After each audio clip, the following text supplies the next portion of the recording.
Hello दगड़ियों, नमस्कार। तो आज हैं हम हल्द्वानी में और हमारे साथ हैं हमारे ताऊ जी के लड़के आचार्य गणेश जोशी जी। तो आजकल मैं भी हल्द्वानी हूँ, तो आज हमारे भाई जी भी आए थे, दादा लगते हैं वैसे। तो अभी हम बैठे हैं नवाबी रोड में संस्कृत महाविद्यालय, महादेवगिरी संस्कृत महाविद्यालय हल्द्वानी में बैठे हुए हैं। तो गणेश जी ने जो संस्कृत की शिक्षा ग्रहण की वो महादेवगिरी संस्कृत विद्यालय हल्द्वानी से की। तो इनसे जानना चाहेंगे हम कौन से वर्ष में की और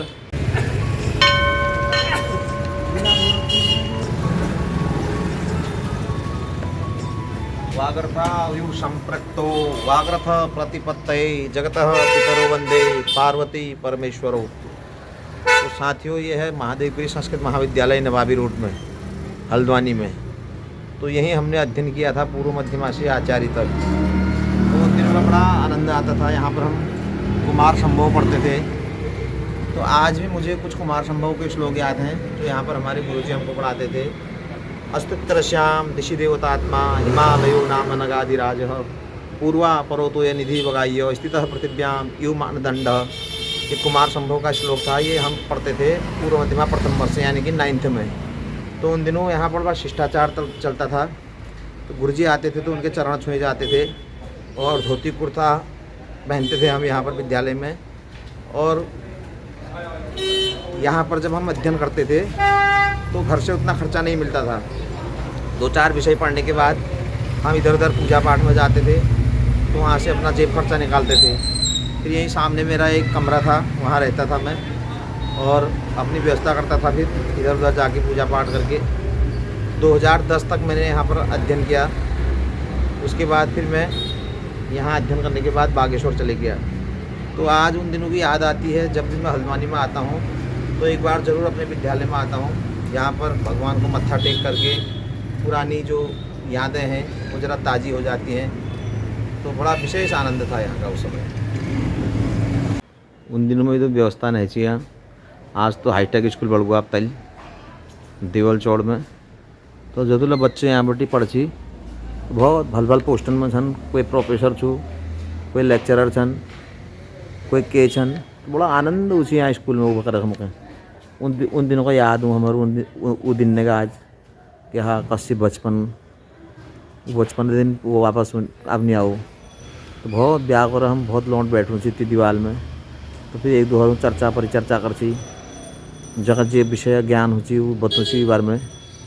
तो यहाँ बहुत भल लग वो करे। तो ये महादेवगिरी जो महाराज जी से एक सिद्ध महात्मा सी। तो जो अंतिम विद्यालय में पढ़ो तो उन्होंने पर कृपा हो उन्होंने मलबटी मंदिर के और ये मंदिर से सामने में हो शिव मंदिर। तो यहाँ कुछ पाठ कर हम महिमन स्तोत्र पाठ हो रोज रुद्री पाठ हो। और जो एक कमरे देखने हो सामने में यहाँ छात्र ने लीजिए भोजन व्यवस्था हो। तो बनी लोग जो हल्द्वानी छन ठुल बनी वो यहाँ अन्नदान कर। कोई चावल दी जाची, कोई आटा पिस्यू दी जाची, कोई मशाल दी जाची। तो बड़ा आनंद हो यहाँ सामने में। ये रोड जो छू सीधे स्टेट बैंक को मिलूँ और ये जो रोड जाने मली हूँ जितनी कार जाने मली हूँ ये सीधे पहुँचे कलावती कॉलोनी चौराहा। विवाद MP कॉलेज या पश्चिम में मिल जाची। तो सामने में गुप्ता जी दुकान से देखना ये कॉपी किताब बेची और सामने में नहर छू। तो बड़ा आनंद हो स्कूल में उन दिनों में। तो पुराने दिन याद होनी आज। अब पहले जो इनका विद्यालय था महादेवगिरी संस्कृत महाविद्यालय, ये पुराना विद्यालय है। अब ये नीचे कहाँ खुल गया? देवल चौड़ में नया खुल गया है। पुराना इन्होंने शिक्षा यहीं से ग्रहण की। हम गणेश जी से जानना चाहेंगे कौन से सन में यहाँ आए विद्यालय में, और इस कौन से सन में लिया? 2004 में। 2004 में। कौन से क्लास में? पूर्व मध्यमा प्रथम वर्ष। अच्छा। था व्यू संप्रक्तो वागरथ प्रतिपत्तये जगतः पितरो वंदे पार्वती परमेश्वरो। तो आज हम हैं श्री महादेवगिरी संस्कृत महाविद्यालय नवाबी रोड हल्द्वानी में। सामने आपको मंदिर दिखाई दे रहा है, शिव मंदिर। तो ये स्नातकोत्तर महाविद्यालय था, यानी कि 9th से आचार्य तक यहाँ पूर्व मध्यमा प्रथम वर्ष से आचार्य तक की पढ़ाई होती थी। 2004 में मैंने भी इसी विद्यालय से पढ़ा। तो यहाँ पर जो है जो अब अध्ययन किया हमने तो बहुत अच्छा आनंद आता था। काफ़ी लड़के होते थे यहाँ पर, सब गांव घरों से आते थे यहाँ पढ़ने के लिए, शिक्षा अर्जित करने के लिए। तो उस समय यहाँ डॉक्टर नारायण दत्त जोशी जी व्याकरणाचार्य थे और चंद्र वल्लभ बेलवाल जी यहाँ पर एक साहित्याचार्य जी थे। वनचंद त्रिपाठी जी यहाँ पर साहित्याचार्य थे। दुर्गादत्त गुरानी जी यहाँ पर ज्योतिष के आचार्य थे। तो बहुत अच्छा लगता था हमको यहाँ, उन दिनों में अच्छी पढ़ाई होती थी। तो आज तो ये विद्यालय नीचे देवल चौड़ में खुल गया। उस टाइम पे यहाँ पर कम जगह में जो है पूरा कॉलेज चलता था। ऊपर 2 मंजिला जहाँ दिखाई दे रहा है आपको, यहाँ हॉस्टल है, हॉस्टल चलता था और यहीं बच्चे रहते थे, रात को यहीं अध्ययन करते थे।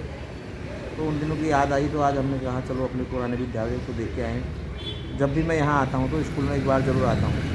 तो इन दिनों मैं भी हल्द्वानी आया था तो भाई सतीश जी अपना यहाँ लाए हमको। अभी थोड़ी देर हमने कहा वार्तालाप आप लाए मेरे को, मैं कहाँ लाया? हाँ विद्यालय तो आपका हम आए हैं, आप लाए जो भी लाए, लेकिन आए हम विद्यालय में अभी। तो बहुत अच्छा लगता है हमको विद्यालय में, क्योंकि इस विद्यालय से ही 2 रोटी खाते हैं आज हम। यहीं से हमने जो है जो कुछ भी सीखा यहीं से सीखा, पूरा आनंद आता है। गणेश जी हमारे बहुत बढ़िया कथा वक्ता सन, तो बहुत बढ़िया भागवत करनी हो। इन्होंने श्रीमद् भागवत और श्रीमद् देवी भागवत और श्री महापुराण और थोड़ा थोड़ा अनुष्ठान इन्होंने करेली और इन्हों तो मुझे करुण होला का संपर्क कर दिया ब्लॉग के माध्यम जी। कितने भागवत कर दिया आपने आज तक? मुझे लगभग 30 में कथा चल गई। 30 कथा। अच्छा। और अनुष्ठान वगैरह सब? हाँ, अनुष्ठान वगैरह सब करा लेते हैं। तो वो तुम लोग ना प्रयागराज जाना प्लान है? हाँ। कुंभ नहाने का है? कुंभ ना हो। अच्छा। वो हम पहली बरल जून। अच्छा। 12 बजे हमें ट्रेन मथुरा पहुँची। अच्छा। फिर 25 तारीख रत्ता पर हम मथुरा पहुँचे। अच्छा। फिर 26 तारीख को हम वृंदावन घूमन। अच्छा। और वहाँ प्रेम मंदिर और बांकी बिहारी जी मंदिर वहाँ दर्शन करके फिर सीधे हम निकलन प्रयागराज। 2 दिन हम वहाँ ठहरन प्रयागराज में। अच्छा। तो प्रयागराज में फिर हम अयोध्या होते हुए नैमिषारण्य अयोध्या, फिर देखो काशी के प्रोग्राम बढ़ रखो कहाँ तक जानो छू वहाँ जब पता लगल कहाँ तक जानो कर। लेकिन फिर आज तो हमारे जागना एल प्रोग्राम। सबसे पहला भागवत मैंने दोपहाड़ में किया था बागेश्वर के आगे। अच्छा। दूसरा भागवत मैंने अपने गांव के नीचे ठाड़ा पकड़ एक जगह है जी, वहाँ किया था। अच्छा। तीसरा भागवत मैंने जालरी भटकोट में की, चौड़ा गुप्ती गांव पड़ता है। उसके बाद मैंने चौथा भागवत गरुड़ में किया था, कौसानी में। अच्छा। 5वां भागवत मैंने फिर बमराड़ी में किया। 6ठा भागवत मैंने खोली में किया। 2 भागवत मैंने बागनाथ जी के मंदिर में किए। 2 भागवत मैंने शांतेश्वर महादेव में किए अपने यहाँ क्षेत्र में बागेश्वर में। उसके बाद मैंने कापलीगढ़ में किए। उसके बाद मैंने इधर चकोटिया महासी में किए, बराहाट में किए और इधर अपना छिलटा गोलजी के मंदिर में किया। तो 29वां भागवत चल रहा मेरा। तो दगड़ियों इनको सेवा का अवसर ज़रूर दे। अब तो ये विद्यालय नीचे देवल चौड़ चली गया, वहाँ बहुत भारी बिल्डिंग बन गई। तो उस समय यहाँ पर क्या था कि 2-4 कमरे हुआ करते थे। 9th से MA तक की पढ़ाई होती थी यहाँ पर। और खालसा इंटर कॉलेज में हम पेपर देने जाते थे, HN में पेपर देने जाते थे। तो यहाँ पर विशेष आरती होती थी शाम के वक्त, बड़ा अनुशासन था और साथ में सब लोग भाई की तरह रहते थे, बड़े प्रेम से रहते थे। जिसको जो नहीं आता था वो पूछता था कि भाई मुझे ये नहीं आ रहा, ये कैसे आएगा। तो जो विषय का ज्ञाता होता था वो उसको बताता था कि भाई ऐसे पढ़ो, ये करो। तो छात्रावास था ऊपर। तो यहाँ 12 बजे 11 बजे तक रात की पढ़ाई होती थी। सुबह 4 बजे उठना होता था, फिर नहाओ धो, उसके बाद जो है अपना संध्या वंदन करने के बाद फिर यहाँ पर विद्यालय खुल जाता था। और यहाँ पर प्रतिपदा की छुट्टी रहती थी। संडे को भी हमेशा स्कूल खुला रहता था, रविवार के दिन। तो जब कोई पर्व जैसे अष्टमी की छुट्टी होती थी, प्रतिपदा की छुट्टी होती थी, गर्मियों की छुट्टी में हम घर चले जाते थे। तो लोग आते थे, यहाँ एक पंडित जी चाहिए, तो कोई पंडित जी को भेज दो पूजा पाठ करने के लिए। अगर किसी को कहीं कोई पंडित जी नहीं मिलते थे तो वो विद्यालय में आते थे, अध्यापकों से संपर्क करते थे। तो तब यहाँ से अध्यापक गुरुजी लोग बच्चों को भेजते थे कि जाओ फलाने के यहाँ पाठ करके आओ। तो ऐसा एक रोज़गार भी था उन दिनों में, अपना जेब खर्चा स्वयं चलता था।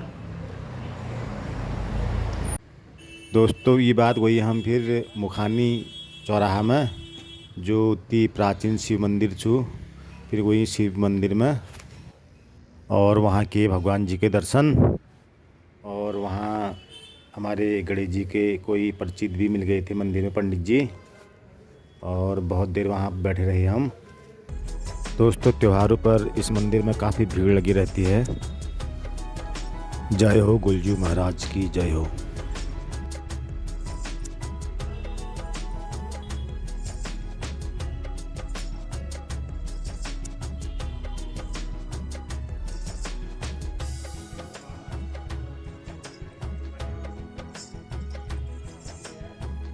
दोस्तों गणेश जी लगे हैं गपशप में।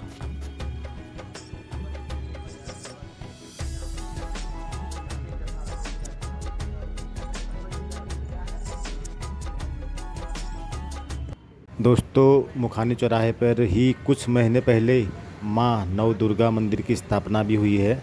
ये मंदिर नया बना हुआ है, यहाँ पर चौराहे पर ही है, मुखानी चौराहे पर ही दिव्य एवं भव्य मंदिर यहाँ पर बनाया गया है। जय दुर्गे माँ, सभी पर अपनी कृपा दृष्टि बनाए रखना। दोस्तों इसी के साथ आज के ब्लॉग को यहीं पर करते हैं। Bye bye. जय देवभूमि, जय उत्तराखंड।